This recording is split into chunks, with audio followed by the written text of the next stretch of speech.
국민의힘이야 이런 게 있어. 타격감 1도 없는 거는 네. 이 사람들이 무슨 뭐 개파든 진영이든 상관없이 똘똘 뭉쳐서 이재명 이기겠다고 해야 되잖아요. 네. 하나도 안 뭉쳐져 지금. 완전 맞아요. 머리알인데 네. 대표적으로 있잖아. 한동훈이가 이제 김문수 지휘원 주세 한다고 가. 그러면 한동훈이가 이제 윤석열일까? 그러면은 그 윤석열 지지자 겸 김문수 지지자들이 배신자 꺼져라. 이게 계속 반복되는 거예요. 네. 그리고 또 김문수 후보 지지할 때는 또 한동훈 후보 지지자들 가서 2번 그러면 한동훈 2번 한동훈 이럽니다. 네. 진짜 그다음에 따로 놀아요.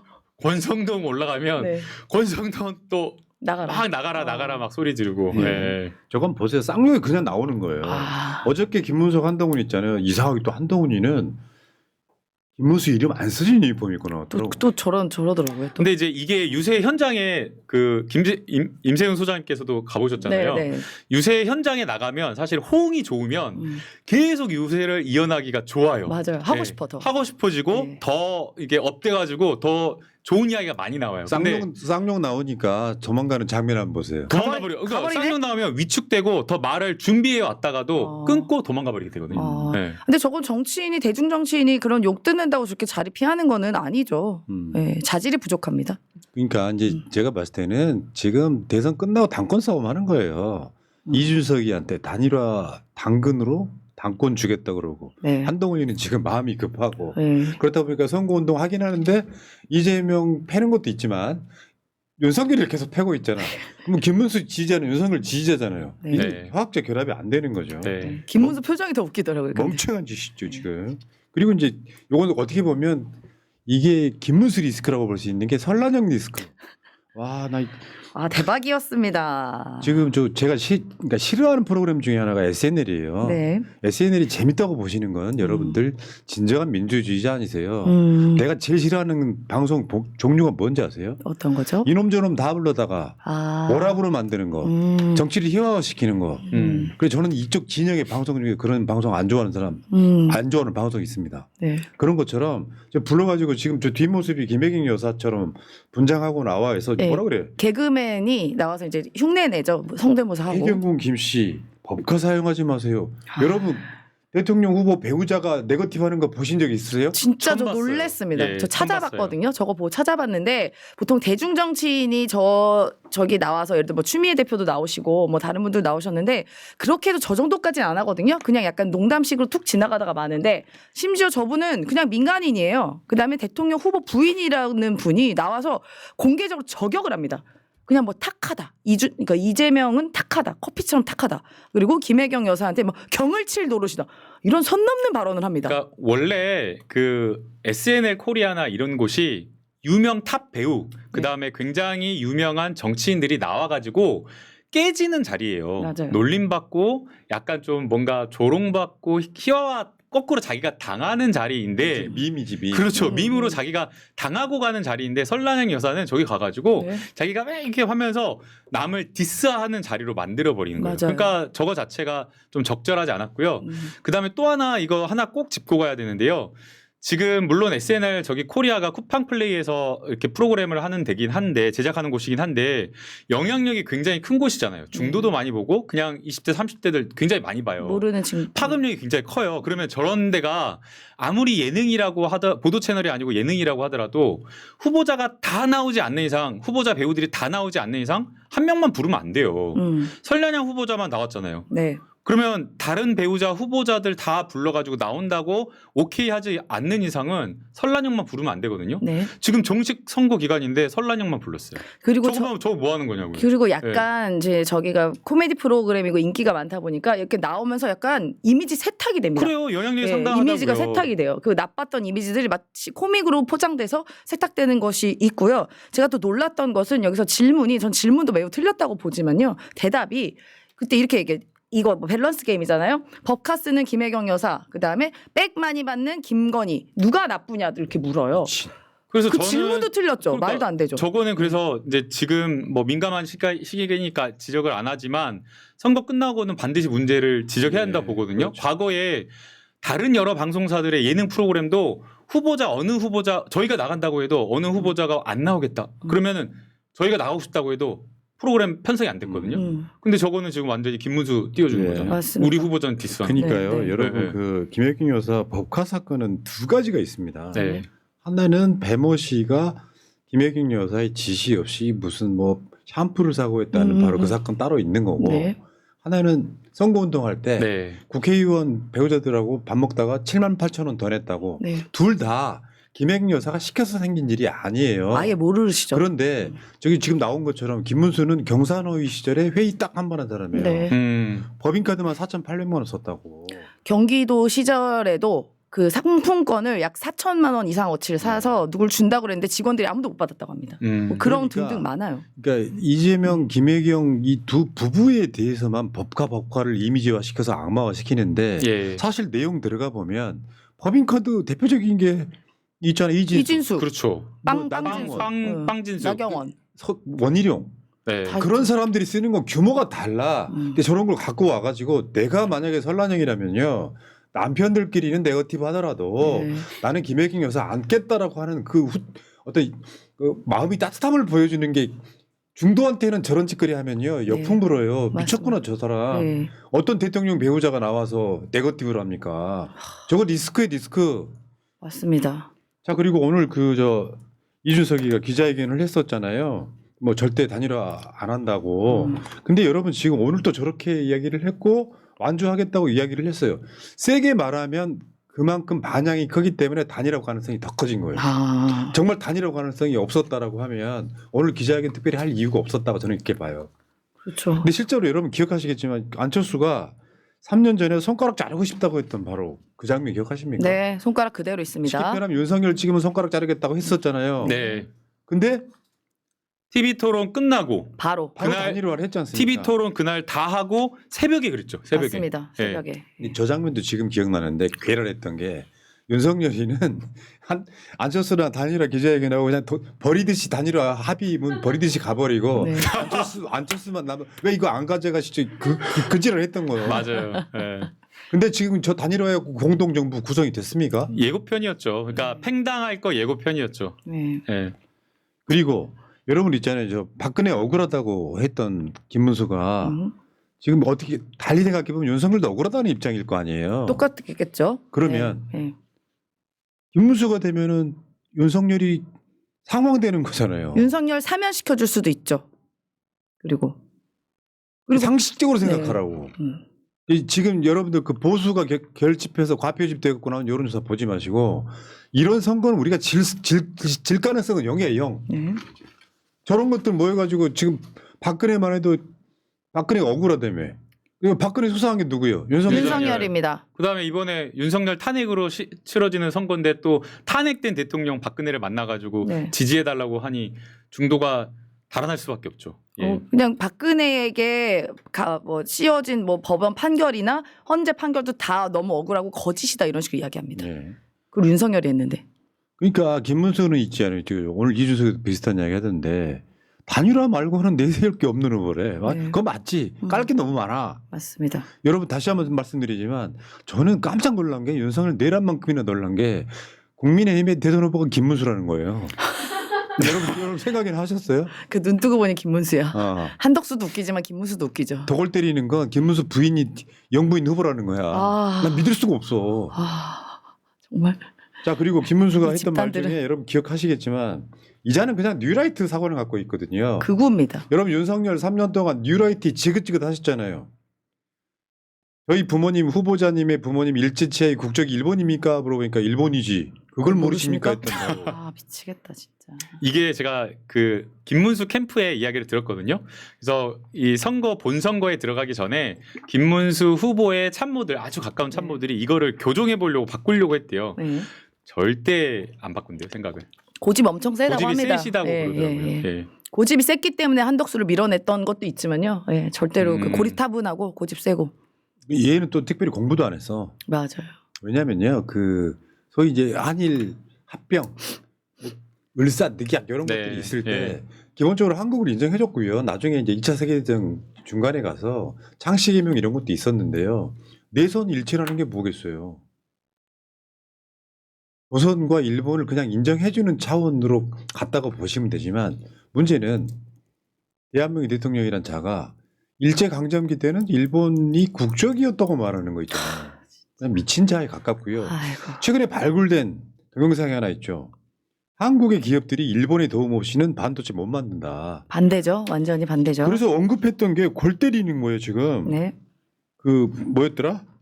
현대자동차 뭐 이런 회사들이 현대차, 삼성전자, 포항제철, 포철은 약간 그런 측면이 없지 않아 있긴 합니다만 네. 일본의 도움 없이는 반도체 못 만든대요. 좀 완전 반대고요. 지금 오히려 일본의 반도체 산업은 80년대 전성기 이후로 86년 이후에 미일 반도체 협정 때문에 완전 무너져서 실제로 반도체 만드는 회사가 거의 없습니다. 지금 유일하게 반도체를 전 세계에서 팔고 성장하고 있는 회사는 대한민국이랑 대만밖에 없습니다. 제가 정말 풀고 싶었던 미스테리 중에 하나가 뭐였냐면 윤석열의 대선 자금 중에 일본 자금은 없을까? 그게 글로 들어와서 맞아. 일본 회의라고 어마어마한 조직이 있거든요. 일본 극우들의 어떤 집단. 그때 아베가 살아있을 때인데 그들의 목표가 뭐였냐면 한국의 정권 교체였어요. 그러면 윤석열 캠프에 돈이 안 들어갔을까? 그게 오염수 방류라든지 친일 정부를 만드는 데 도움이 되지 않았을까라고 추정을 해보는 거거든요. 네. 그래서 윤석열 집권하고 초기부터 계속 일본 장학생 얘기 나오면서 일본에 뭐 자금 받은 거 아니냐라는 그 보수 쪽에서의 의구심도 먼저 터져 나왔었습니다. 그 당시에도요. 예. 자, 그렇고요. 이제 여기까지는 이제 어떻게 보면 윤석열만큼이나 매국노가 될 가능성이 매우 높다. 김문수 대선 캠프에 일본 자금이 없을까 이런 궁금증도 한번 생겨봐요. 아무튼 개 매국노들 이런 게 있어. 실형외고 이런 걸 떠나서 윤석열이처럼 일본에 납작 엎드려가지고 오염수 방류나 뭐 여러 가지 일본이 해달라는 거 다 해줬잖아요. 사과도 안 그러면 받고. 한국이 얻는 이득이 뭐냐고. 하나도 없죠. 없죠. 네. 저희가 하나도 물을 없어요. 먼저 반쯤 채우면 일본이 반쯤 채워줄 거다라고 했는데 반쯤 채우기는커녕 그냥 다 먹어치웠잖아요. 먹어치운 게 아니라 네. 거기다가 오염수를 따라줬죠. 아유. 그러면 네. 김문수가 집권을 하게 된다면 그럴 가능성은 1도 없지만 네. 뭔 상황이 벌어지겠습니까? 그냥 얘는 더 늙은 윤석열일 뿐이에요. 예. 더 늙은 윤석열. 더 늙은 녀석. 더 늙고 날씬한 윤석열. 그러다가 이제 상황이 몇 명 더 생기는 것이죠. 윤석열도 있고 네. 전광훈도 있고. 그리고 네. 하나만 더 봅시다. 이게 지금 영남일보가 여론조사 분석을 했는데 TK 20년 몰표 현상이 옅어졌다. 실제로 보수가 80에서 60으로 줄었다는 거예요. 진보가 30% 육박한다. 실제로 지금 오늘 나온 여론조사도 보니까 예. TK 쪽의 여론조사가 네. TK의 이재명 후보의 지지율이 29.5 나옵니다. 와. 그러니까 실제로 그 정도로 옅어졌다. 예. 문제는 그 지지하는 사람들을 투표장으로 다 끌어오면 우리가 이기는 거예요. 네. 실제로 저쪽 보수는 그러니까 TK 등을 제외하고 뭐 불경까지 포함한다고 치더라도 민주당이 총선 때 승리했던 걸 기억하시면 돼요. 그들은 스스로 전략하고 있어. 네. 이번 대선에서는 부울경도 그들이 난 질 거라고 봐요. 예. 여론조사가 한결같이 민주당 이재명 후보가 이기는 걸로 나와. 그러면 TK에도 지금 한 30% 정도의 소위 민주당 지지자들이 있단 말이에요. 그러니까 나는 인터넷 커뮤니티들 가면은 대구 답 없다라고 말씀하시는 분들 어떤 경우엔 작업 세력이 아닌가 의심이 돼요. 무슨 말이냐면 지역 감정을 계속해서 부추기는 건 뭔가 세력이 있다고 보는 거예요. 그렇습니다. 그 TK의 30%가 인구 구성 때문에 TK의 30% 정도가 전북의 90% 지지율과 거의 동일하다고 해요. 예. 그러니까 인구 구조 때문에. 인구 구조 아주 때문에. 정확하지는 않지만 네, 제가 네. 저번에 말씀드린 적이 있어요. 네. 한국 인구가 이렇게 있어. 유권자가 있어. 수도권 서울, 인천, 경기가 50%가 좀 넘어. 네. 지금 한 55%쯤 돼요. 그럼 거의 반 정도를 수도권이 가져가잖아요. 이제 반이 남았잖아. 그렇죠. 그 중에 반이 영남이에요. 대구, 경북, 부울경이야. 그리고 나머지 반 충청, 전라, 강원. 제주, 강원까지 합치면은 여기 4분의 1이 좀 못 돼. 예. 여기는 4분의 1이 좀 더 돼. 그런 느낌으로 가고 있단 말이에요. 그렇다 보니까 저쪽이 이제 우리가 이기는 방법은 충청도 호남을 압승을 하고 TK나 부울경에서 더 많이 가져오는 방법밖에 없는 거예요. 그렇죠. 저는 이번 대선 끝나고 지방선거를 거치면서 그들은 TK 자민련으로 전락할 가능성이 매우 높습니다. 자, 오늘 나온 여론조사 사실상 아마 마지막 여론조사가 아닐까 싶은데 네, 네, 중앙일보가 갤럽에 의뢰해서 이번 주 금요일에는 안 나옵니다. 네. 그 저거 한번 보시겠습니다. 여기 지금 1000명짜리 전화 면접인데요.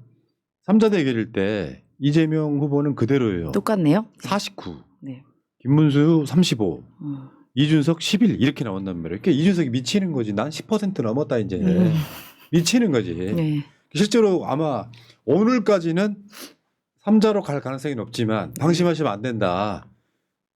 지금 깜깜이 기간에 갔을 때 어떻게 바뀔지는 아무도 모른다. 그렇죠. 자, 그리고 양자 대결도 한번 보겠습니다. 이재명 52, 김문수 42. 이준석이하고 단일화 했을 때 이야기고요. 이준석으로 단일화 했을 때는 이재명 51, 이준석 40 이렇게 됩니다.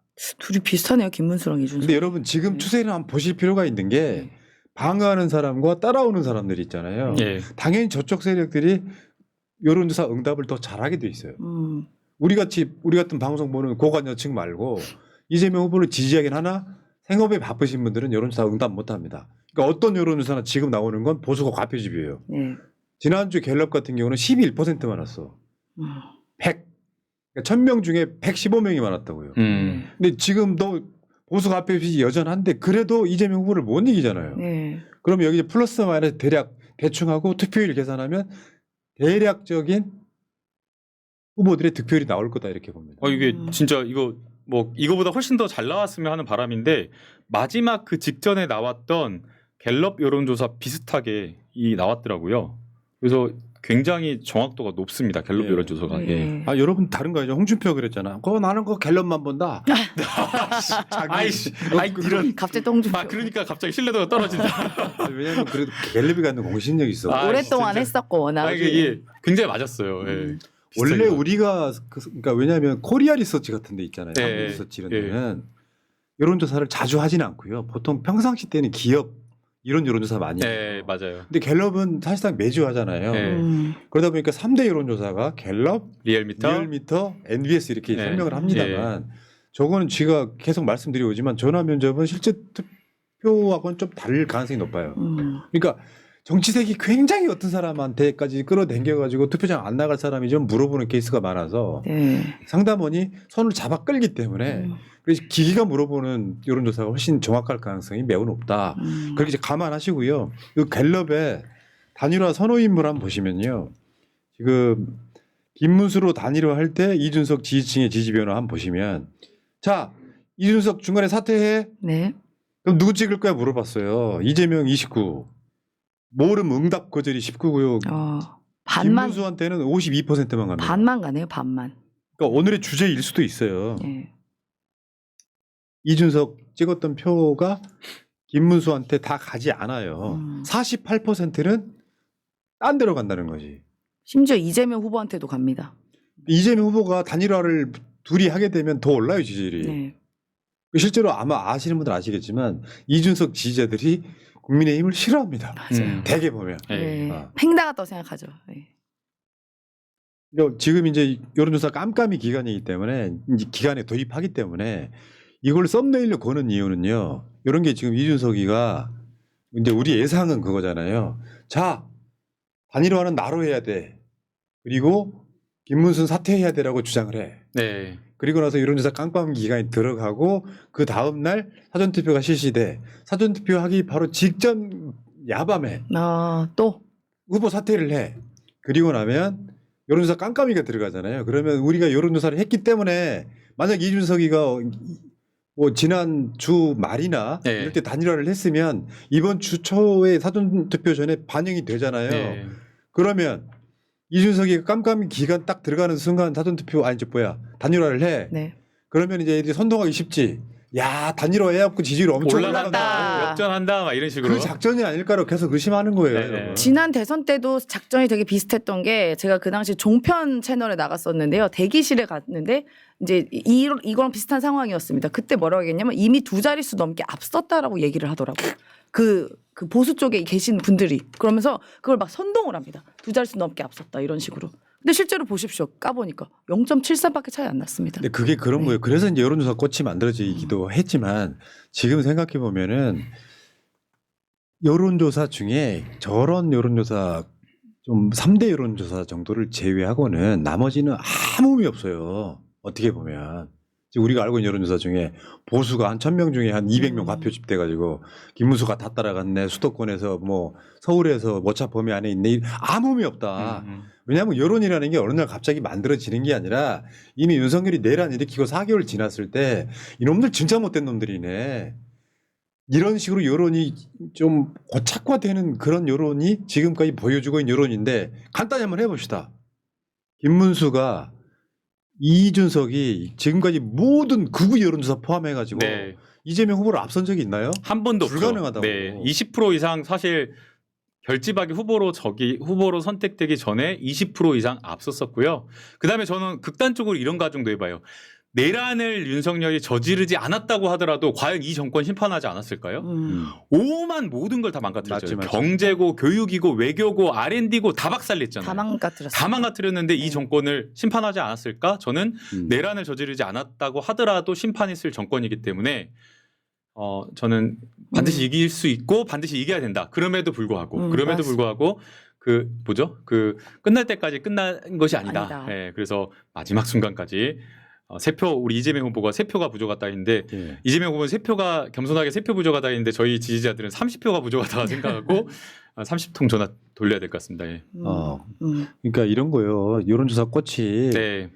한꺼번에 ARS로 15,000명 해버리잖아. 네. 아 진짜. 이게 15,000명 달라 아예 해버리면요. 표본이. 1,000명짜리 ARS 조사 15개예요. 네. 표본이 다르. 그러니까 표본이 많을수록 정확한 거예요. 그렇죠. 한 걱정 안 하셔도 4,000명에서 네. 4,800명 잡혀버리니까. 예. 거기다가 이제 전화 면접은 4,000명씩 해버려. 네. 근데 그게 김어준 혼자 힘으로 만들어진 게 아니고요. 굉장히 많은 회비를 내는 구독자들이 같이 만드는 거예요. 네. 그렇죠. 걱정하지 않으셔도 될 것 같고요. 단 하나라도 김문수나 이준석이 이재명 후보를 앞선 적이 없다는 것은 전체적인 추세가 있다는 것입니다. 네. 그러니까 중요한 건 가만히 이제 누워서 감이 떨어지길 기다리시면 안 되고 투표해야 이긴다. 맞습니다. 맞습니다. 네. 전화 그러니까 이번에 그 선거 때뿐만이 아니라 이재명 후보는 이번 정부 들어서 계속 조사했던 대선 후보에서 한 번도 1위를 놓친 적이 없습니다. 쭉 그냥 1위였어요. 아무도 이기지 못했어요. 이런 데서는 처음 보지 않아요? 네. 맞아요. 네. 그리고 건국일이 아마 처음일걸요. 다자구도에서 50%를 넘는 그리고 50%를 돌파해가지고 꾸준하게 그것도 처음. 1위를 유지하고 있는 후보도 처음이죠. 맞습니다. 자, 자만하지 않습니다. 맞습니다. 다만 우리 사기는 죽지 않아야 예, 됩니다. 예. 네. 전화 돌려야 되고요. 예. 저는 친척 여동생의 시아버님과도 통화를 해가지고 네. 전 옛날 남자친구한테 전화했습니다. 저도 옛날 여자친구 자, 이거 부작용이 있을 수 큰일 있으니까 나겠네. 안 해야겠네. 해움님께서 네. 하우스 뭐 효과 있다던데요. 하우스 이펙트. 용어가 생각이 안 나면 하우스 이펙트인가 하셨는데 그게 어떤 의미냐면은 여론조사 내가 엊그저께 받았던 여론조사 여의도리 있었지래. 아. 랜덤으로 불러드리겠습니다 하면서 계속 똑같이 나와. 1번 김문수, 2번 이준석, 3번 이재명 이렇게 나온단 말이에요. 그런 스킬을 쓴다고. 근데 하우스 이펙트라는 건 뭐냐면 우리는 여론조사 꽃을 사랑하잖아요. 그러면 적극적으로 응답하는 거예요. 그렇죠, 그렇죠. 그런 게 이제 하우스 이펙트라고 보시면 될 것 같고요. 자, 제이님, 호남 인구가 적은 게 안타깝네요. 제가 지금이라도 씨를 많이 뿌리도록 하겠습니다. 아, 우리 저출산 해결을 위해서 매우 네. 감사합니다. 근데 그 호남 인구는요, 수도권으로 많이 가 있잖아요. 그런 측면도 있어요. 맞아요. 예. 저쪽은 단일화해도 안 해도 답이 없어 보입니다. 중도층이 내란 심판을 위해 최대한 투표를 해주면 좋겠습니다. 이번 대선은 내란을 심판하는 아주 중요한 선거입니다. 너무 뻔뻔한 세력이라 후보까지 내는 후한무치의 끝을 보여주고 있습니다. 맞습니다. 저도 0명 이상 윤석열 지지자를 설득했습니다. 0명 이상. 0명 이상. 영명? 한 자릿수. 뭐 한 이런 자릿수. 의미겠죠? 네. 아. 자, 여기까지 하시고요. 네. 다음 주제로 가겠습니다.